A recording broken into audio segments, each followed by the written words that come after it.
तो हमने सूर्य के बारे में देखा था। अब सौर मंडल में छोटी मोटी बहुत सारी चीजें हैं। इससे पहले कि हम मुख्य चीज जो कि ग्रह है उस पर आए, तो जैसे मैंने आपको लघु बोने ग्रह कराए, तो ये बोना ग्रह क्या होता है? ठीक है, इसको समझते हैं। बोने ग्रह कुल कितने हैं? 5। सबसे बड़ा इरिस, ये कहां पर है? कूपर पेटी। सबसे छोटा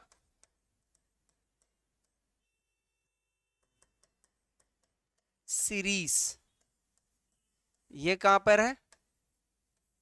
क्षुद्र ग्रह पेटी। क्षुद्र ग्रह पेटी किसके बीच में है? मंगल और बृहस्पति के बीच।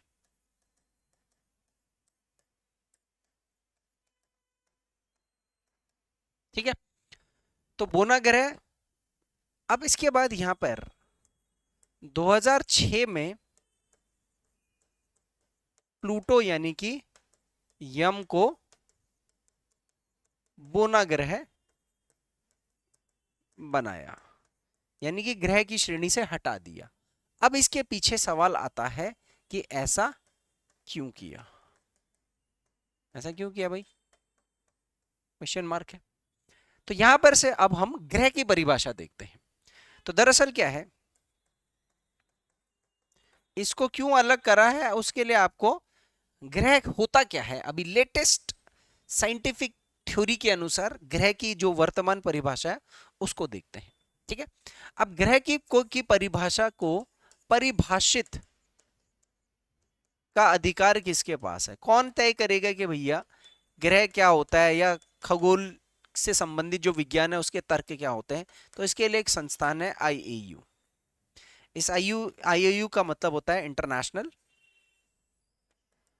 एस्ट्रोनॉमिकल यूनियन, हिंदी में अंतर्राष्ट्रीय खगोलीय संघ। तो अंतर्राष्ट्रीय खगोलीय संघ के अनुसार ग्रह की इन्होंने जो परिभाषा करी है वो क्या चीज है, ये देखते हैं। अब ये है इंपॉर्टेंट, इसका डायग्राम भी बनाऊंगा मैं इसको समझने के लिए। ठीक है, तो ग्रह की परिभाषा का मतलब ये हो गया है कि एक ऐसा पिंड, वह पिंड जो सूर्य के चारों ओर परिक्रमण के दौरान अपने नियमित कक्ष पर स्थिर हो। अब यहां पर बहुत सारे ऐसे शब्द हैं जैसे कि पिंड, ये तो मैंने बता दिया पिंड क्या होता है ना, परिक्रमण और कक्ष। यहां पर 3 कीवर्ड ऐसे हैं जिनको समझना अभी बहुत जरूरी है ना। फिर भी देखते हैं, अभी सूर्य के ऐसा कोई सौर मंडल में ऐसा कोई पिंड जो सूर्य के चारों तरफ घूम रहा है, क्योंकि सौर मंडल में लगभग सारे पिंड सूर्य के चारों तरफ घूम रहे हैं, चाहे कोई ग्रह के साथ मिलकर के घूम रहा हो या जैसे भी घूम रहा होगा। अब जब ये सूर्य के चारों तरफ सारे पिंड घूम रहे हैं तो एक निश्चित मार्ग पे चल रहे होते हैं। ये जो निश्चित मार्ग होता है इसको कहते हैं कक्ष। और जो ये इनका चाल है, जो एक मार्ग पर ये सूर्य का चक्कर लगा रहे हैं, जो ये चाल है इनकी, इसको कहते हैं परिक्रमण चाल, यानी परिक्रमण, रेवोल्यूशन। अब अपना ये जो सूर्य के चारों तरफ चलते चलते चलते चलते ये नियमित उस पे पूरे साल भर ऐसे ही होने चाहिए। जो भी इनका एक परिक्रमण काल है ऐसा ही होना चाहिए। और इसके साथ साथ एक परिक्रमण पूर्ण से पहले अन्य अन्य पिंड के गुरुत्व से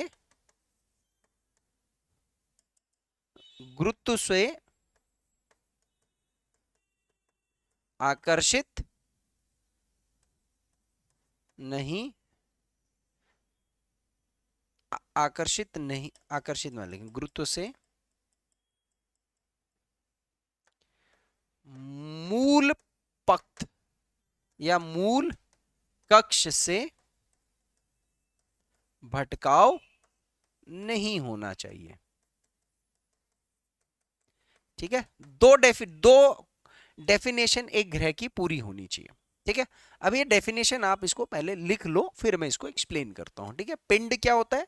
ऐसा कोई भी खगोलीय वस्तु जो हमें दृश्यमय है।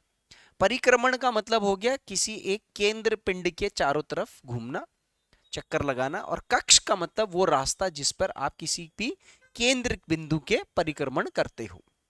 और एक परिक्रमण पूर्ण होने से पहले पिंड का गुरुत्व इतना होना चाहिए कि वो अपने आप को स्थिर रखे, किसी दूसरे पिंड के, किसी अन्य पिंड के गुरुत्व बल से वो प्रभावित ना हो, आकर्षित ना हो और अपने पथ से भटक जाए कुछ समय के लिए। हो सकता है बाद में वो फिर क्या हो जाए, साथ में आ जाए, क्योंकि सभी पिंड, सभी ग्रह जो हैं वो घूम रहे हैं, है ना। यहां पर पिंड की जगह आप ग्रह शब्द का इस्तेमाल भी कर सकते हो। अब सवाल देखो, यहां पर यह है सूर्य। हर ग्रह का सूर्य के साथ और ग्रहों का आपस में एक गुरुत्व का एक स्थिरता बनी हुई है, इसको ग्रेविटेशनल कांस्टेंट कहते हैं।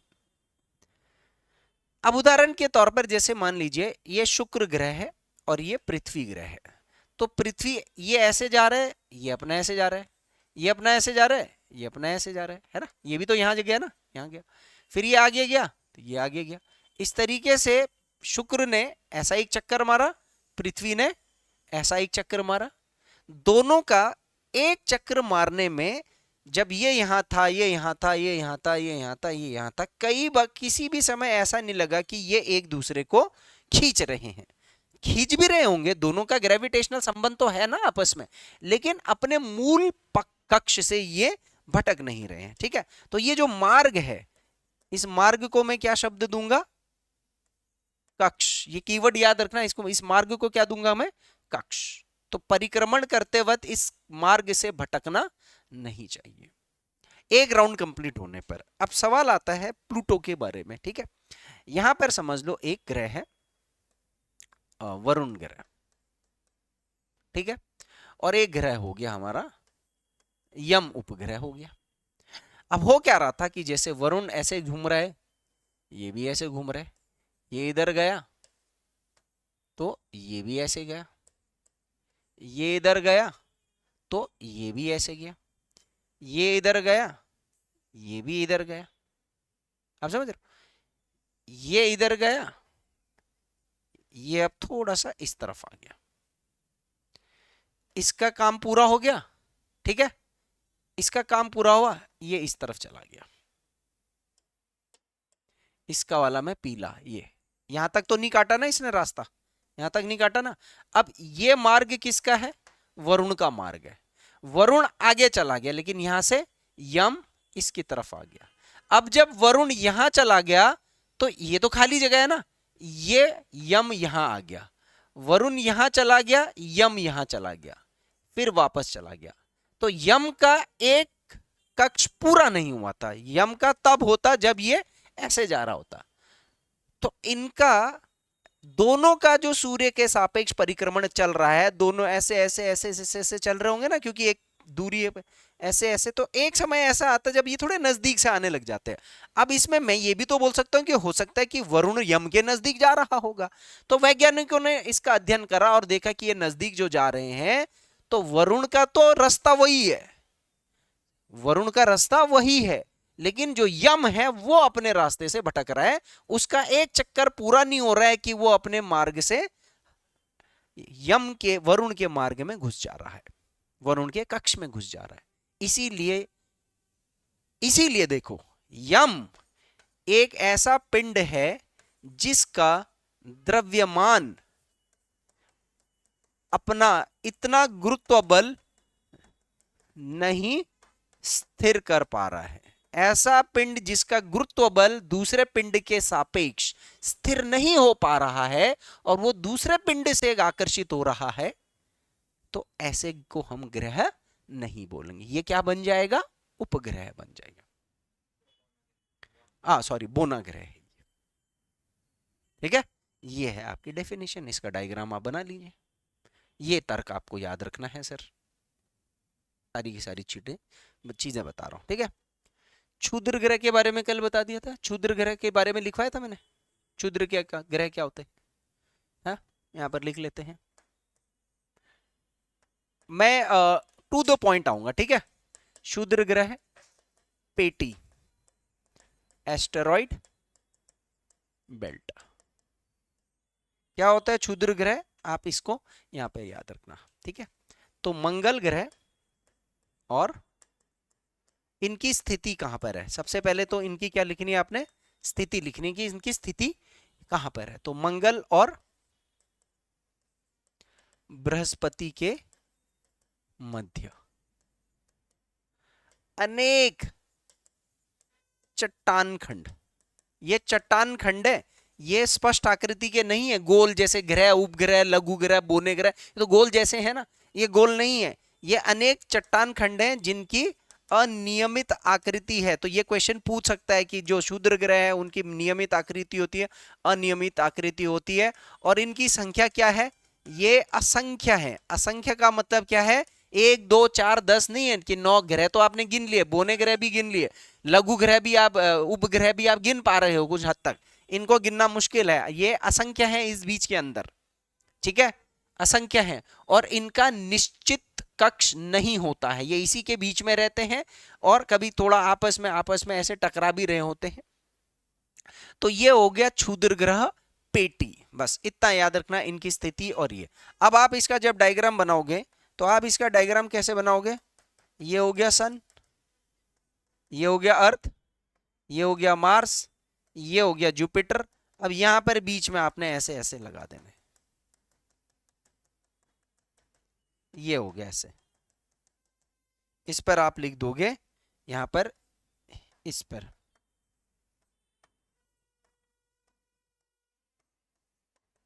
क्षुद्र ग्रह पेटी,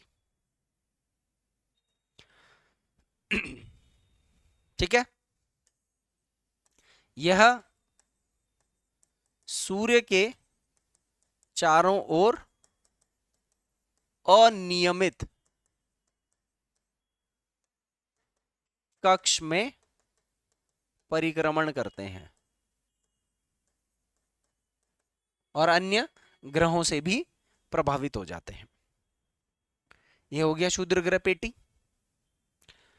अब देखो ये क्षुद्र ग्रह पेटी जो है ना, यह एक प्रकार की, यह एक प्रकार की सीमा है, यह क्या है, सीमा है, जो क्या विभाजित करती है, यह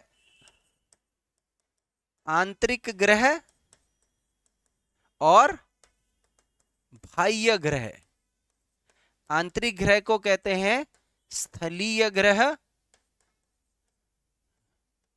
और बाह्य ग्रह को कहते हैं जोवियन, जोवियन ग्रह या गैसीय ग्रह, इन दोनों को विभाजित करते हैं, इंपॉर्टेंट है ये, ठीक है। इसका डायग्राम मैं अभी आपको बताता हूं, ये क्या है, ये एक प्रकार की सीमा बनाती है, किसके बीच में सीमा बनाती है, आंतरिक ग्रह और बाह्य ग्रह के बीच में सीमा बना रही है, तो इसलिए ये सीमा है। एस्ट्रॉइड बेल्ट के बारे में पढ़ रहे हैं तो हमको ये भी तो जानना जरूरी है ना,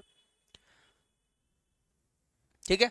अभी आप इसको यहीं पर ऐसे ही लिख लेना, अब जब मैं ग्रह के बारे में बताऊंगा ना तो सबसे पहले यही डायग्राम बनाऊंगा आपको, सारे ग्रह में आंतरिक, स्थलीय, जोवियन क्यों कहते हैं, किस लिए कहते हैं, ये सब। तो एक तरीके की बॉर्डर रेखा भी क्षुद्र ग्रह पेटी है, ठीक है। अब इसी से जुड़ा हुआ अगला टॉपिक आ जाएगा हमारा उल्का पिंड, क्या आ जाएगा, उल्का पिंड। तो क्षुद्र ग्रह पेटी से जो चट्टान खंड किसी अन्य ग्रह या सूर्य के गुरुत्व बल से आकर्षित होकर के अपने कक्ष से भटक जाते हैं, तो ऐसे ब्रह्मांड के अंदर, सौर मंडल में ऐसे फ्री फ्लोटिंग यानी कि किसी भी स्थान पर कहीं भी भटकने वाले चट्टान खंडों को कहते हैं उल्का पिंड, ठीक है। तो अगर इसको परिभाषित मुझे करना है तो मैं किस तरीके से इसका परिभाषित करूंगा, इसकी परिभाषा कैसे लिखेंगे हम, तो क्षुद्र ग्रह, क्षुद्र ग्रह के चट्टान खंड जो पृथ्वी, सूर्य या अन्य ग्रह के गुरुत्व बल से प्रभावित होकर अपनी मूल कक्ष से भटक जाते हैं। ठीक है, तो इनको कहते हैं उल्का पिंड। ऐसे पिंड को कहते हैं उल्का पिंड, मूल रूप से जब ये पृथ्वी के नजदीक आ जाते हैं। ठीक है, यदि उल्का पिंड पृथ्वी में आए, ठीक है, तो अगर ये जब पृथ्वी में आते हैं तो ये हमारे वायुमंडल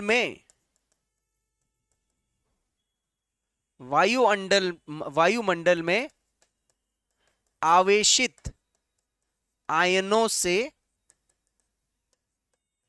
इसके बारे में वायुमंडल में करेंगे डिटेल में, बट फिर भी यहां बता देता हूं, वायुमंडल में आवेशित आयनों से घर्षित होकर भस्म हो जाते हैं।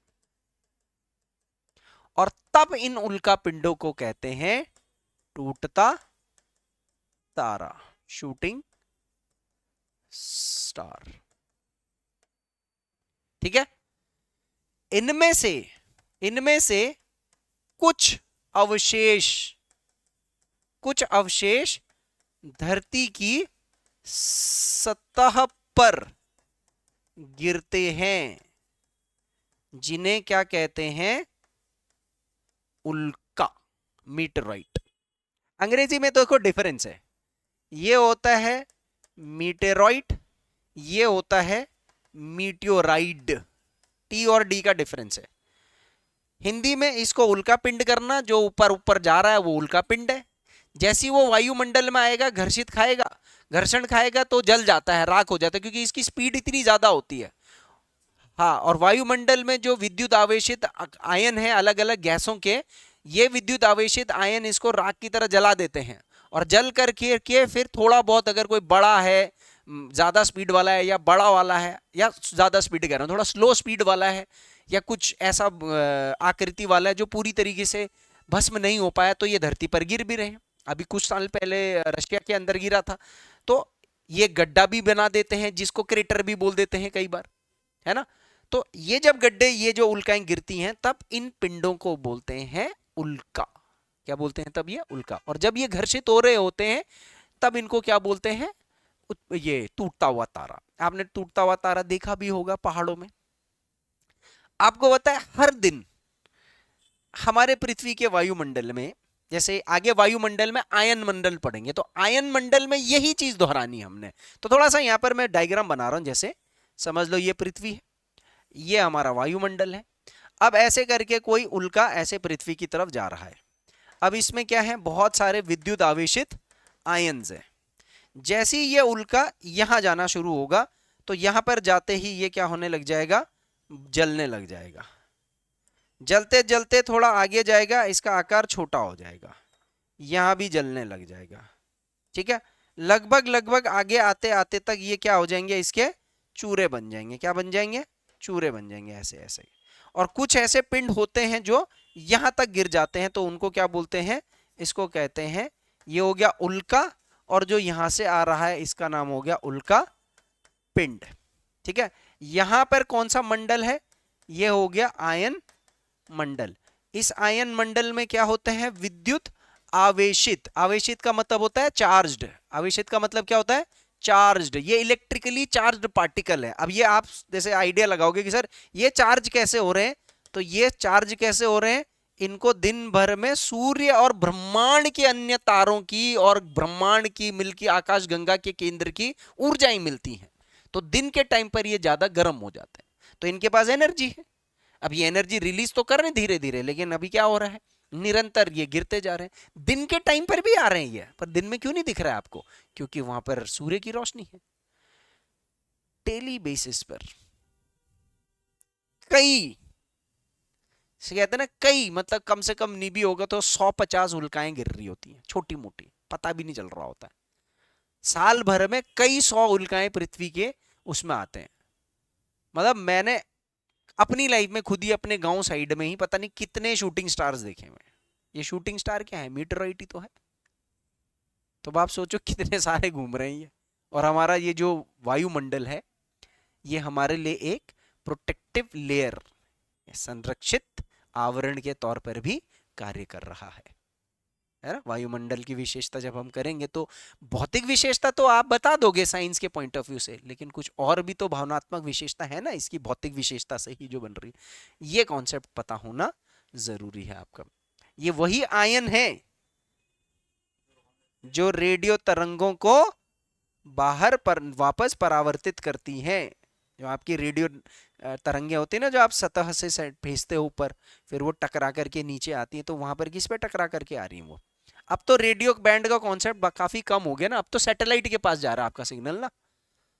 अब तो स्ट्रॉन्ग सिग्नल्स हो गए हैं, लेकिन अभी भी जो एफएम आता है आपका, एफएम के लिए सैटेलाइट थोड़ी चलता है। आपको पता है ये बात। जो एफएम आता है, एफएम चैनल, ये सैटेलाइट थोड़ी आता है इसके लिए कोई सैटेलाइट थोड़ी है ऊपर।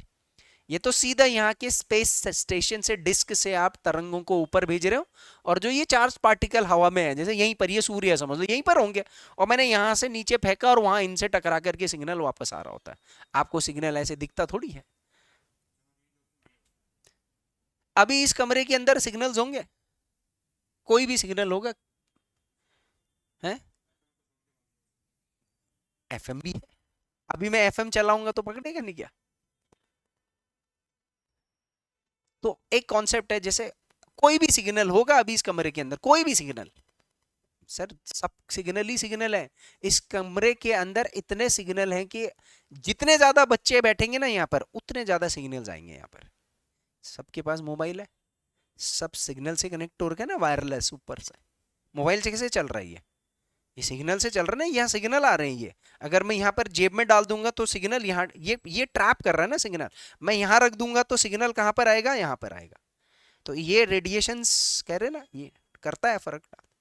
हार्ट के पास ज्यादा टाइम रहेगा तो फिर क्या करेगा, ये हार्ट अटैक्स के भी चांसेस, वो डिपेंड करता है कमजोर कितना है। यहाँ पर रहेगा तो ये क्या करेगा, आपके फर्टिलिटी को, आपकी जो स्पर्म काउंट है या ओवरी काउंट है उसको डैमेज भी कर सकता है।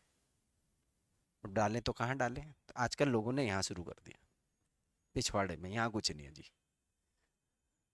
सिग्नल ही सिग्नल है सर, इतने सिग्नल है ना यहाँ, और बाहर रोड पे हर जगह सिग्नल है आपके पास। अभी वो आ नहीं रहा था कि 5G से लोगों को ये हो जाएगा, वो हो जाएगा, वो हो जाएगा, अभी कुछ तो हुआ है नहीं, और होगा। ये एक इंस्टेंट परिणाम नहीं है, कैंसर वैंसर ये सब धीरे धीरे, ये सब जो है ये इन्हीं चीजों की वजह से हो रही है, लेकिन इस चीज को मान्यता मिलेगी नहीं। तो ये हो गया है आपका उल्का पिंड। उल्का पिंड समझ में क्या आ गया, धूम और ये उल्का पिंड हो गया, क्षुद्र ग्रह पेटी हो गया। ये दोनों के दोनों उसी से रिलेटेड है, क्योंकि उसी क्षुद्र ग्रह पेटी से तो छटक छटक करके ये इधर आ रहे हैं। अब इसके बाद अगला जो कॉन्सेप्ट है वो हम लोग एक कॉन्सेप्ट छोटा सा धूमकेतु के बारे में भी देखते हैं। अच्छा, जो ये है ना उल्का पिंड हो गया या क्षुद्र ग्रह हो गया, इनका जो सूर्य के चक्कर लगाना, इधर उधर घूमना, ये बहुत ज्यादा अनियमित है, बहुत ज्यादा अनियमित। कभी किसी ग्रह ने के आसपास से गुजरेंगे तो उधर घुस जाएंगे, कभी किसी की तरफ घुस जाएंगे। अब आता है आपका धूमकेतु। इसको क्या कह रहे हैं, पुच्छल तारा। कुछ ऐसे अनियमित आकार के पिंड, ये भी थोड़े से अनियमित आकार के पिंड होते हैं, ठीक है। तो इनका जो आकार होता है वो अनियमित आकार के साथ इनकी धूलकण, चट्टान खंड और आइसी क्रिस्टल। आइसी क्रिस्टल को क्या बोलेंगे,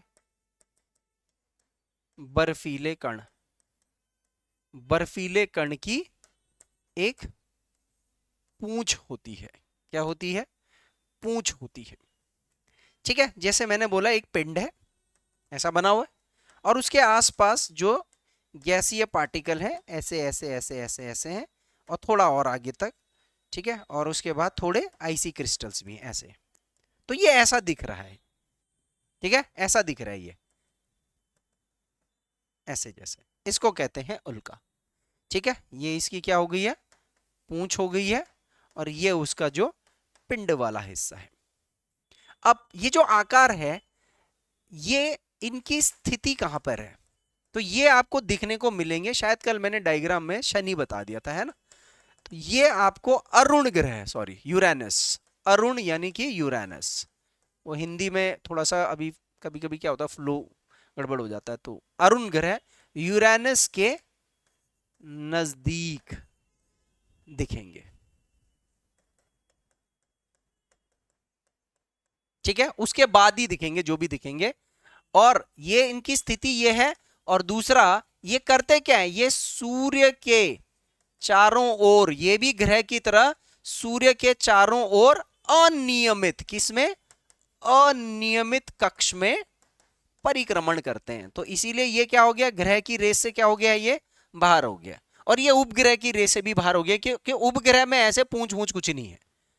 अच्छा, कुछ ऐसे पिंड हैं जो ग्रह हैं, लेकिन उन पर भी ऐसे गैस धूल कण आदि के छल्ले हैं, लेकिन वो छल्ले हैं गोल, इसमें छल्ला नहीं है, इसमें पूंछ जैसा बन रहा है, ये भी एक डिफरेंस आ गया है। ठीक है, तो इनकी स्थिति है, और कुछ उदाहरण यहां पर कुछ क्वेश्चन में पूछा जाएगा। तो हेलिस या हेलिस कॉमेट, इसको इंग्लिश में क्या कहते हैं, कॉमेट। तो हेले कॉमेट ये 76 वर्ष बाद पृथ्वी से दिखता है, मतलब इसकी जो परिक्रमण होती है वो बहुत लंबी परिक्रमण काल होती है इसकी, 76 साल के बाद दिख रहा है, सोचो, पृथ्वी से।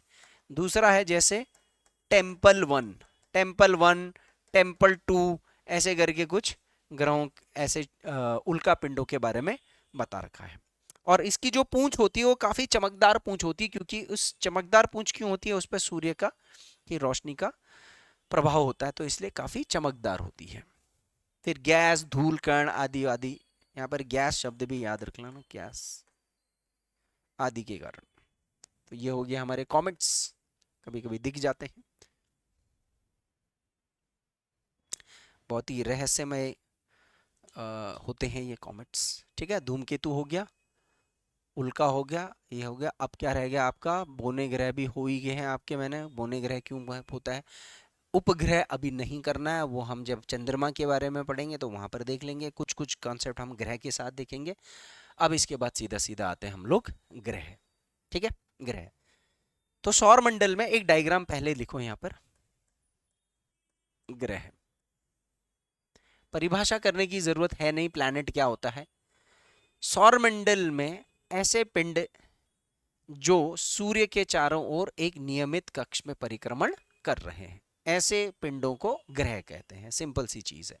ठीक है, अब जो ये ग्रह हैं ये दो प्रकार के होते हैं, कितने प्रकार के होते हैं, दो प्रकार के होते हैं। एक आंतरिक ग्रह है और दूसरा बाह्य ग्रह है। दोनों को विभाजित करने की सीमा कौन सी है, कौन डिवाइड करेगा दोनों को, क्षुद्र ग्रह पेटी। जो आंतरिक ग्रह होते हैं ये, इनको स्थलीय ग्रह भी बोलते हैं, क्या बोलते हैं, स्थलीय ग्रह या पृथ्वी समान ग्रह, क्या बोलते हैं, पृथ्वी समान ग्रह। अब इनको स्थलीय ग्रह क्यों होते हैं, क्योंकि ये सभी ग्रह ठोस सतह के होते, ठोस सतह के हैं। ये सभी ग्रह जो हैं, इन ग्रहों का घनत्व अधिक होता है, क्योंकि घनत्व आपस में, इन ग्रहों की बनावट में जो अणु हैं वो इस तरीके से आपस में चिपक रखे हैं कि ये ठोस हो गए। ठोस चीजों के अणु आपस में होते हैं, मिले हुए होते हैं, तभी तो वो ठोस दिखता है ना। तो ये होते हैं, क्योंकि ये पृथ्वी की सतह ठोस है, तो ये ग्रह भी, इनकी सतह भी ठोस है, इसलिए इनको पृथ्वी समान या स्थलीय ग्रह कहते हैं। एक्चुअल में स्थल शब्द का प्रयोग पता है किसके लिए करते हैं, पृथ्वी के लिए करते हैं। स्थल का मतलब होता है पृथ्वी। ठीक है, अब जो ये बाह्य ग्रह हैं, इनको स्थलीय ग्रह नहीं बोलते हैं, इनको कहते हैं जोवियन ग्रह। जोवियन शब्द एक ग्रीक वर्ड है, ग्रीक वर्ड है, तो इसका मतलब होता है गैसीय ग्रह। ऐसा क्यों कहते हैं, क्योंकि इनकी सतह पर अभी अधिक गैसीय संरचना है। हमारी तो वायुमंडल में चलेगी ना गैस ज्यादा, लेकिन इनकी सतह पर ही है, अभी इनका सतह ठोस नहीं हुआ है, तो सतह पर अधिक गैसीय संरचना है। या मैं ये बोल सकता हूं कि इन ग्रहों का घनत्व बहुत बहुत कम है, इनका घनत्व कम है। जैसे पृथ्वी का घनत्व जो है वो 5.5 ग्राम पर सेंटीमीटर क्यूब है, और मैं शनि ग्रह लगा दूं, जो सर्वाधिक गैसीय ग्रह है वो शनि ग्रह है, उसका 0.6 ग्राम पर सेंटीमीटर क्यूब है। मतलब 1 सेंटीमीटर वर्ग क्षेत्रफल के अंतर्गत 0.6 ग्राम का मॉलिक्यूल, और हमारे 5.5 ग्राम के मॉलिक्यूल हैं, तो फर्क है इसके बाद, है ना। मतलब पृथ्वी एक तरीके से आप ये लगा लो कि 6 गुना ज्यादा उसका घनत्व है शनि के मुकाबले में। आप बृहस्पति, शनि, अरुण, वरुण, ये जो चारों के चारों उधर के ग्रह हैं, ये सारे के सारे आपके जोवियन ग्रह हैं। अब एक एग्जाम्पल भी आता है इसको लेकर के। अब ये एग्जाम्पल हमने इसमें लिस्ट मत बनाना, इसको डायग्राम में समझना है, ठीक है। अब यहां पर इसको डायग्राम से समझते हैं थोड़ा सा। डायग्राम के लिए मुझे सबसे पहले क्या चाहिए है, सूर्य चाहिए। उसके बाद मुझे क्या चाहिए, यहां पर कौन सी पेटी चाहिए, ये कौन सी पेटी है, क्षुद्र ग्रह पेटी चाहिए। अब यहां पर सबसे पहला ग्रह कौन सा हो गया, बुध। दूसरा ग्रह कौन सा हो गया, शुक्र। तीसरा ग्रह कौन सा हो गया, पृथ्वी। और चौथा ग्रह कौन सा हो गया, मंगल। ठीक है, ये सूर्य से लेकर के, सन से लेकर के क्षुद्र ग्रह के बीच में जो ग्रह हैं, इनको क्या बोला जाएगा, स्थलीय या फिर आंतरिक या फिर ठोस ग्रह। सारे वर्ड्स क्लियर कर दिए मैंने, कितने हैं, ये हैं। और इनमें से सर्वाधिक ठोस कौन सा है, सर्वाधिक ठोस पृथ्वी, सबसे ज्यादा डेंसिटी इसकी सबसे ज्यादा है। अभी तो ग्रह जब पढ़ेंगे तुलना भी करनी है हमने। उसके बाद यहां से आ जाते हैं फिर बृहस्पति, शनि, अरुण, वरुण। ठीक है, क्षुद्र ग्रह पेटी से लेकर के अब इस तरफ कौन सी पेटी हो गई है लास्ट, या मैं यहां पर यम लगा देता हूं ना, यम ग्रह। इसके बीच में जो भी पिंड आ रहे हैं, ये पिंड आपके क्या कहलाए जाएंगे, ये कहलाए जाएंगे बाह्य, ठीक है, बाहरी ग्रह, या फिर जोवियन ग्रह, या फिर गैसीय ग्रह। ठीक है, सबसे बड़ा जोवियन ग्रह कौन सा है, बृहस्पति। ठीक है, और इसमें से सर्वाधिक गैसीय कौन सा है, अगर आपसे पूछा होगा कि सर्वाधिक गैसीय ग्रह कौन सा है, तो शनि ग्रह। क्यों, इसका घनत्व है 0.6 ग्राम पर सेंटीमीटर क्यूब। सबसे ज्यादा और सबसे कम का पता होना चाहिए ना, सबका नहीं याद रखना है, ठीक है, सबका नहीं याद रखना है। अभी आगे मैं वैसे भी तुलना कराऊंगा, आगे आपको पता है कि ग्रहों के आकार का क्रम भी लगाना है, सूर्य से दूरी का क्रम भी लगाना है, पृथ्वी से दूरी, क्योंकि सूर्य से दूरी का क्रम तो हर कोई जानता है, लेकिन जब वो आपसे क्वेश्चन पूछेगा पृथ्वी से दूरी, तो ये बड़ी इंटरेस्टिंग चीज है ना, पृथ्वी से दूरी में शुक्र ज्यादा दूर होगा या मंगल ज्यादा दूर होगा। चलो, अगर आपने ये लगा दिया शुक्र, उसके बाद फिर कौन सा होगा, मंगल या फिर बृहस्पति, बुध, क्योंकि डायग्राम में तो मैं कैसे भी बना सकता हूं, डिस्टेंस का क्या पता। तो यहां पर इन चार तीन में पृथ्वी से ये इनमें से क्या क्रम है वो लगाना है, क्योंकि यहाँ के आगे वाले तो लग ही जाएंगे ना दूरी के हिसाब से। तो एक क्वेश्चन यहां से आएगा, घनत्व का अवरोही क्रम आरोही क्रम आ जाता है, द्रव्यमान जो कि व्यास भी है, व्यास का अवरोही क्रम आरोही क्रम आ जाएगा। तो 3-4 तरीके से तुलना करेंगे, बट वो लास्ट में करेंगे, पहले जब सभी ग्रहों के बारे में पढ़ लेंगे। आंतरिक ग्रह समझ में आ गया, बाह्य ग्रह समझ में आ गया, 2 मिनट रुको।